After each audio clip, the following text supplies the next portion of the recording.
So this is a video that I do think that a lot of persons, they're going to be, not a lot, but I do think it's going to be 50. There are going to be persons who agree, and there's going to be persons who disagree in particular with this video. No, this video has to do with the Reggae Boys squad. And we're in 2025, right? And World Cup is in 2026. So technically, we are a year away from the World Cup, just a year. But being a year, just 1 year away from the World Cup, it don't necessarily give us 1 year time.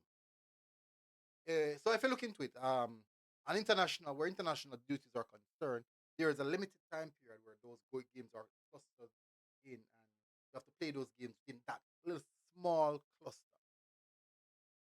which means that despite the year time, the team in itself don't necessarily get the year together. What am I talking about? What exactly is my point of this video? And it has to do with our squad, the Reggae Boys squad. How do we plan to approach the World Cup with this squad? We are maybe say a little bit over a year, just probably about 12 months, 13 months time, or a little bit more than that, before the World Cup. Nevertheless, nevertheless, time is not necessarily on our side. Now, as it stands, we have a squad, if I'm being honest, a squad that is not settled. And what do I mean by the squad is not settled? There's still too much moving parts in the Reggae Boys squad. Moving parts as in players coming in, players going out. Short up, we need players for this position, we need players for that position.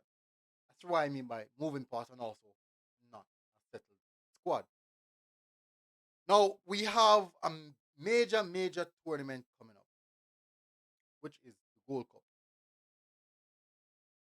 And from all perspectives, the fact that our squad is not necessarily settled, even though one and two persons might say we do have a core squad, we still have to reconsider the core squad because of the form of these players, the consistency of these players, and general play of these players.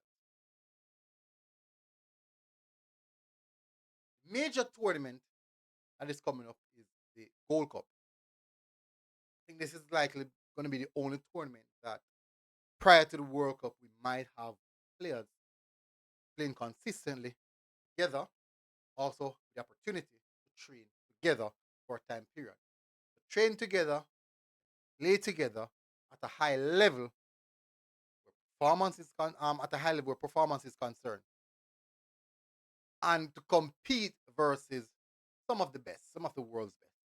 We got that opportunity last year when we played in the Copa America, and it was clear we were just not at that particular level. Move back and move forward a couple of months, should I say? Can we tell ourselves that we would have taken a few strides to be of that level? Or the World Cup, the aspiration of World Cup is just to get there and not necessarily the challenge or to even compete. So just going to the World Cup to participate, how does that really help us? No, financially, getting to the World Cup is a huge thing, but we surely don't want to get to the World Cup and be embarrassed. Don't think any one of us wants that to happen. Now, I want to get back onto the squad building aspect of it. Where is our squad right now? The squad that we have at this present moment able to compete versus the best of the best? From my perspective, no, not at this present moment we are My fear, my fear, this is my opinion. My fear is that,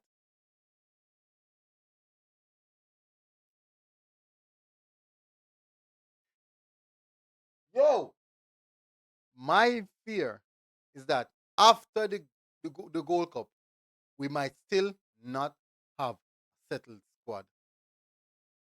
This Gold Cup competition don't go well for us. We might also go into panic mode. No, we have seen time and time again. The closer we get to the World Cup, the, the higher our recruitment strategy become. Whereas in we start recruiting more.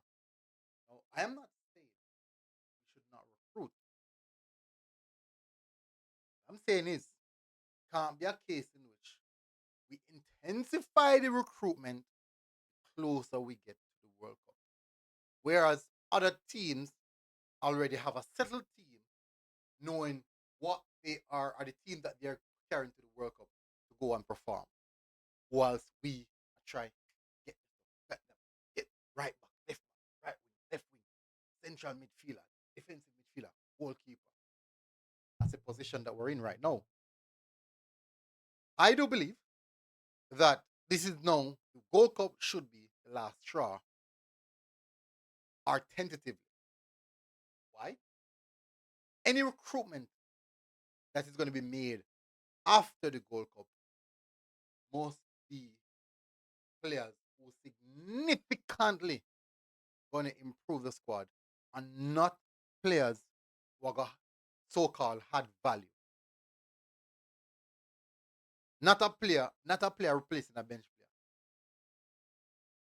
Now, if we don't have a settled squad after the Olympics, after the Gold Cup, we might be in serious problem. No, I'm not saying that we got the World Cup go win the World Cup. I'm not saying that. But at least we can go to the World Cup. Well, we never reach it, I want to talk about it. At least we can go to World Cup and represent ourselves in a very good manner. And not necessarily in the way of how things happen in the Copa America. Most can go World Cup, at least represent. So if we're going to lose a game, we're not asking us 7, 8, 9, 2-1, 1 love, 3-2, 3-1. But if we got a World Cup and we still never know we're starting 11, that not look good for we. That definitely not good for we. But I do believe that the Gold Cup should be the last aspect of where our recruitment process should carry us to. And as I said, going to the Gold Cup, we should at least have our main 18 players. And these 18 players are the foundation of the team going to the World Cup. Then now, maybe World Cup at 23, 24, 25, 26. So that gives leeway to like 6 other players. And the inclusion of those 6 other players, that's where you can do the rotation. Bring in, if top quality players fall on their rise to be included, which is far better than what we already have for that particular position, then we can consider. But I do believe that after the Gold Cup, we must at least have a settled squad. The Gold Cup, the Gold Cup will come up, and we can tell, and many Reggae Boy supporters can't pick a stable 11 because we don't know what's going to happen. Really don't know. Anyways, pick up on yourself, people. Smash the like button, hit the subscribe button. Tell us what you think in the comment section. I'll see you guys again. Until next time.